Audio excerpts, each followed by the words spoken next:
guys, Brian Hilliard here, author of the best-selling book Networking Like a Pro and creator of the popular program How to Find and Get More Paid Speaking Engagements. And I gotta tell you, I am fired up because today we are gonna tackle a question that has come up with me personally. It's come up with other people that I've talked to and worked with. And the question is very simple. It's how can I make the time to be able to actually get these paid speaking engagements?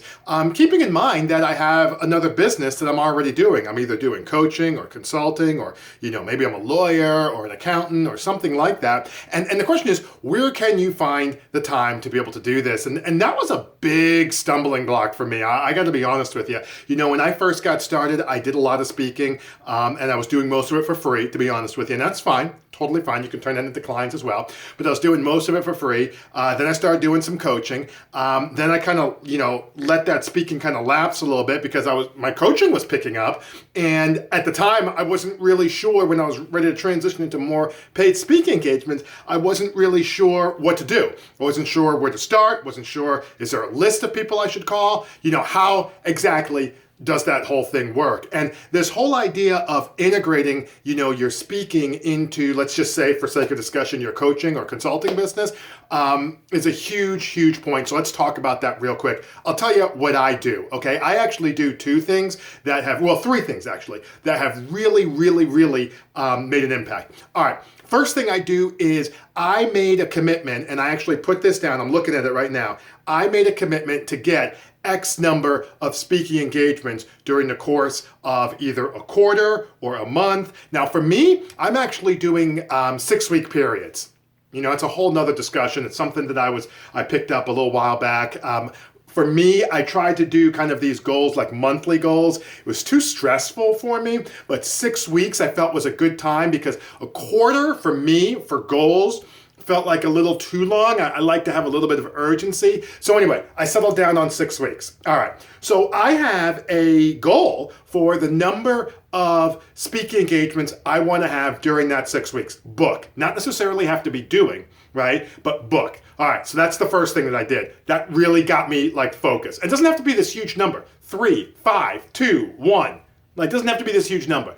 That was the first thing. All right. The second thing I did was I actually put in my calendar, and I still do, this has really helped, I put in my calendar my speaking time, my calls time. So for me, I usually do it, I'm here on the East Coast, I usually make my calls first thing in the morning on their end, so it's 9, 10 o'clock.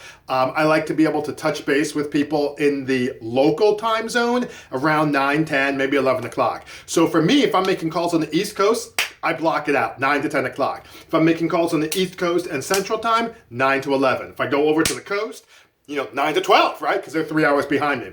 So I actually block it out in my calendar. I put speaking. Now, I do that 3 days a week, Tuesday, Wednesday, and Thursday in a perfect world. I don't get a chance to get it done every single time. Sometimes I have a coaching client who can't do it any other time except during my speaking time. That's fine. But before I did that, I kind of had my calendar was a little, in that regard, less disciplined, and I found that when I actually block it in there, I do Tuesday, Wednesday, Thursday, and Friday. I don't like doing Mondays to catch people on the phone. They get a little onery.